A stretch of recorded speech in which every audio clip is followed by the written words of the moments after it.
Everyone loves the bronze glow they get from the sun, but not everybody is aware of the real damage it causes to the skin. Health officials teamed up to educate teens about the deadly risks of indoor tanning by starting a provincial campaign called Indoor Tanning is Out. Graduating students rocked grad dresses in a fashion show showing off their tan-free skin. Tanning does damage that can last for life. We know ultraviolet light, both A and B, damage different tissues in the skin. They stimulate melanin production, which can lead to melanomas, one of the most deadly forms of skin cancer. They also destroy the elastin and collagen in the skin, which give it its elasticity, so they tend to get more wrinkling, more sagging. A big myth for indoor tanning is that it raises your vitamin D levels. Most of the vitamin D comes from UVB rays, while tanning beds emit mostly UVA rays. And the diet is a great way to get vitamin D, and vitamin D supplements are also a cheaper alternative. Tanning doesn't have to be the answer for vitamin D or for being tanned in general. 4, 5. Makeup and bronzer is a great substitution for the tanning bed. You can look fabulous for grad and you don't have to damage your skin. Teens also heard from a skin cancer victim who admitted her tanning choices almost killed her. I would have to say I do have regrets. What I know now is that by being diagnosed with squamous cell skin cancer, that my risks of all cancers increased by about 30%. So I'm at risk now. I put myself at risk for being exposed to all kinds of other possible dangers. The coalition wants a strong legislation to protect teens from the risks of fake and bake. Before you hop into a bed, make sure to do the research. For State News File, I'm Megan Falloon. You check behind the neck and the ears, right? So I was just started here. It's faded somewhat. Tanya Brown knew enough to recognize the signs of a tick bite on her son, Zeph. I was checking his head and I came across a bullseye rash. Well, I didn't know what was that at the time, but it looked weird. So I Googled it and did my own research and saw that ticks were a cause of that. I didn't know that I had a tick on me. Just as soon as I got home, my mom was looking for ticks, and then she saw that rash, and yeah, I didn't feel any bites. I hadn't really feel anything. Doctors put Zeph on antibiotics as a precaution to ward off Lyme disease, a serious illness that comes from ticks. He said it looks suspiciously like Lyme disease, so they treated him as such, just with a 2-week round of antibiotics, and that should be the end of it because we caught it early enough. Brown's early tick season experience isn't isolated. Oh, it was just a little brown one. A couple of weeks ago, Raquel Milliken pulled ticks not only from her children but from her animals after a hike in the woods. I took one off of a little boy at soccer last week.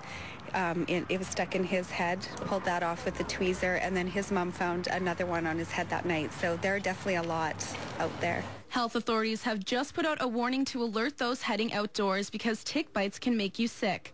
Walk on cleared trails, cover exposed skin, and apply insect repellent to uncovered skin. Carefully check yourself, children, and pets. Around your home, keeping the lawn short and free of debris or shade. Finding so many ticks so early surprised Milliken. I didn't know that there were this many ticks, and this year already I've experienced six or more ticks. Both moms are glad they found them early and are now better prepared for the months ahead. Tick season in the Okanagan is over by July. In Kelowna, Megan Falloon, CHBC News.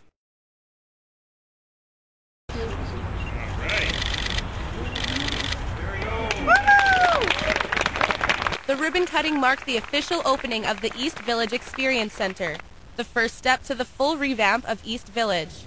The master plan of the dramatic change will include 2 major mixed-use residential projects with around 1,200 new condos.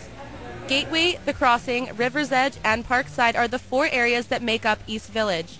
Each area has its own identity and activities, including the National Music Center, Riverwalk, restaurants, retail, and the historic Simmons Building. Calgarians from every walk of life will have come out and enjoyed the Riverwalk and will continue to come out and enjoy that. The National Music Center and the new Central Library will become real magnets for people from across the city. So the people who live here will be welcoming Calgarians from all walks of life to their community, and I think that's great. For longtime Calgarians, the East Village has been a blight on the landscape. Many people thought it would always be a place for the homeless and dilapidated buildings, but this may finally be the turnaround. Since 2007, $100 million in infrastructure improvements have gone into the neighborhood. Right now there isn't much property tax being paid here because there's not a lot going on. But as these buildings get built, this becomes a source of revenue for the city, and what we did was we upfronted that money through this community revitalization levy in order to build that infrastructure, and it'll all get paid back by the people who choose to live and work here. The new residence going up is a two-phase project called Evolution. Sales of the condos will begin this month. The first phase of the Evolution project is called Fuse. Fuse will be completed in 2 years for Calgarians to begin living the urban experience. For St. Newsfile, I'm Megan Falloon.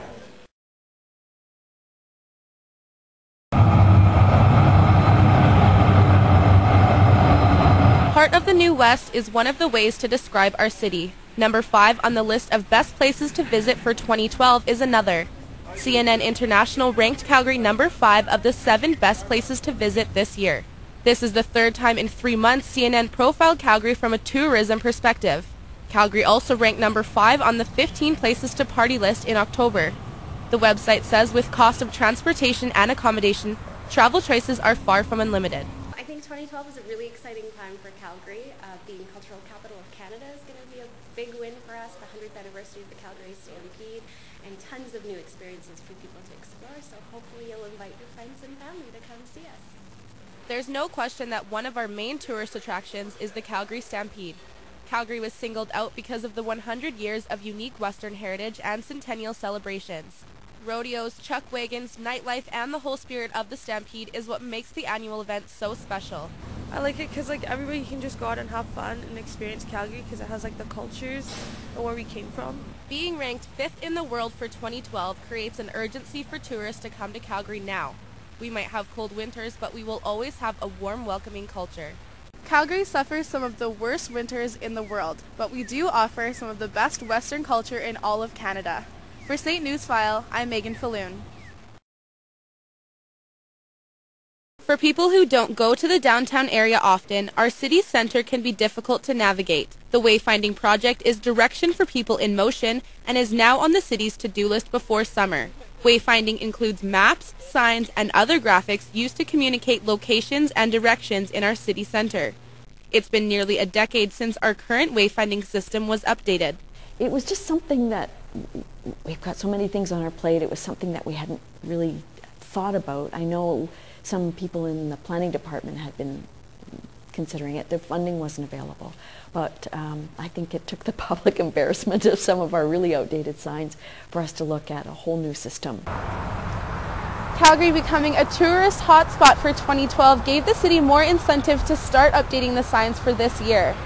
A well-designed system will help build the confidence and comfort of our visitors to explore Calgary.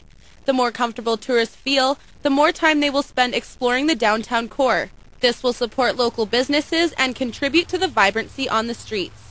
Our downtown is a vibrant, wonderful place to be. A lot of Calgarians don't visit their own downtown because there's a perception of safety or they feel uncomfortable navigating through the one-way street system. The plus 15 system is hard to navigate unless you use it all the time. The first phase of the project is aimed at pedestrian wayfinding and will be done this year.